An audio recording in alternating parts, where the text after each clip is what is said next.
They're Israelites, Paul says, and explains what that means. They have the position of a son. They have the glory. They have the covenants. To them belongs the giving of the Torah, and now he goes on and says, to them belongs the worship service. I think that's a challenge, because I've never seen that Christians went, that I've never seen doesn't mean that it never happened, but I haven't seen that Christians went and learned the Jewish synagogue service and said, listen, here it's written in my New Testament that you have the service, you Jews, and I want to learn first of all what you're doing. We come and criticize very easily. But Paul says, to them belongs the worship service. The Jewish synagogue service, not only in its names of the individual parts, of the liturgical parts, but also in terms of content, goes back to the Levitical sacrificial service in the temple. And if I look at the Bible, I have to say that this is the only form of worship that can be traced back to explicit instructions by God Himself, recorded in writing, down to the last detail in Torah. After the Pentateuch, after the 5 books of Moses, and Leviticus is all basically devoted to the sacrificial service, later biblical writings never in a similar way devote time, effort, up to the New Testament, to show us alternative forms of worship.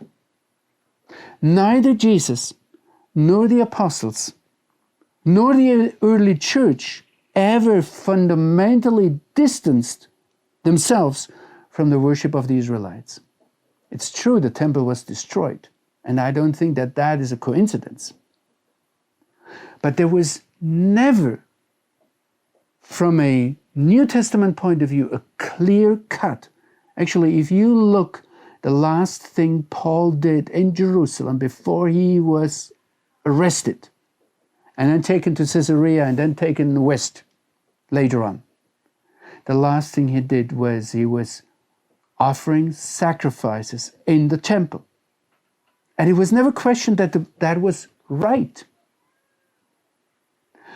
I would like to challenge all of us to go and learn from the Jewish people. And you know that the first thing, when I had times when I went much more to synagogue and I tried to understand and try to learn and to see what they do, the first thing I realized is one fundamental difference with all Christian worship services.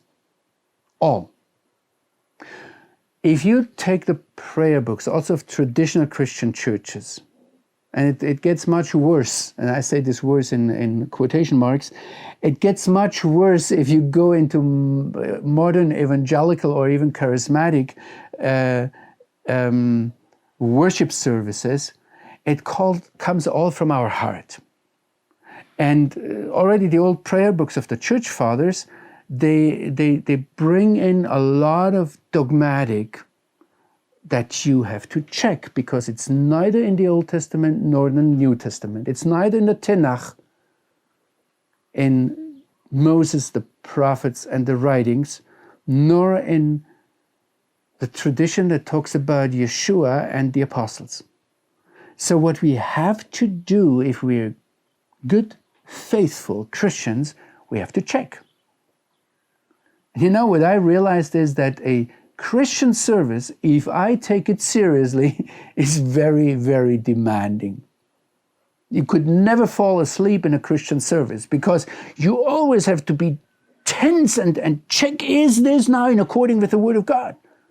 Whereas if I go into the synagogue, I happily sleep. because except for a very few exceptions, it's basically all Word of God. It's the Psalms they pray. It's the Torah they repeat. Sometimes they bring in a sermon, and a rabbi or some of the church or the congregational elders, I say, the leading people in the synagogue say a few words about what they think. That you have to check again. But then they go back and look at the Jewish book of prayer. I checked it actually some time ago for the very fact whether it tells us that we have to deserve to work for our righteousness. No, it emphasizes the reformational, I say now, bottom line, that it's all sola gratia, all solely by grace. Or you might ask whether the sacrifices, whether we need them. Because we have Jesus, right? We don't need sacrifices anymore. Look into the Bible and you will find, for example, at the end of book of Zechariah, that in the end time, after Messiah's feet stand on the Mount of Olives, there will be sacrifices. Otherwise, it doesn't make sense that the sacrificial instruments and plates and whatever bowls they have there will not be enough in Jerusalem. So there will be sacrifices then. And I asked myself, why should they be there, until I attended the sacrifice of the Passover lambs of the Samaritans. I just want to leave that as a final thought. They actually do it literally. Just before Passover, a week before, they take in a perfect lamb and have it in the family, as it is written. And you know what happens to the children when they have a lamb? There is a bondage. And they look into his eyes and they know how wonderful this lamb is. And I saw it there. And then on the Passover evening, on the Seder evening, the father of the family has to take the knife. He cannot hand it over to the butcher and say, get the sausages and back to me, where you don't see anything more. No, the father has to do it. He has to kill the sheep in front of his children.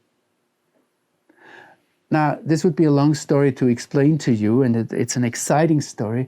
I just want to tell you that was the most breathtaking evangelism campaign I ever experienced, because I suddenly saw it in front of my eyes, what the sacrifice meant for the Father to slaughter the lamb, to bring it, to offer it for me. What we do in the Lord's Supper, where you get a piece of bread and a little bit of wine or grape juice or whatever, it's not the same. So I understood why there might be a necessity for sacrifices also in the future, to at least show to us what God did to us. Now, I just wanted to trigger some thoughts. What Paul says is, they are Israelites.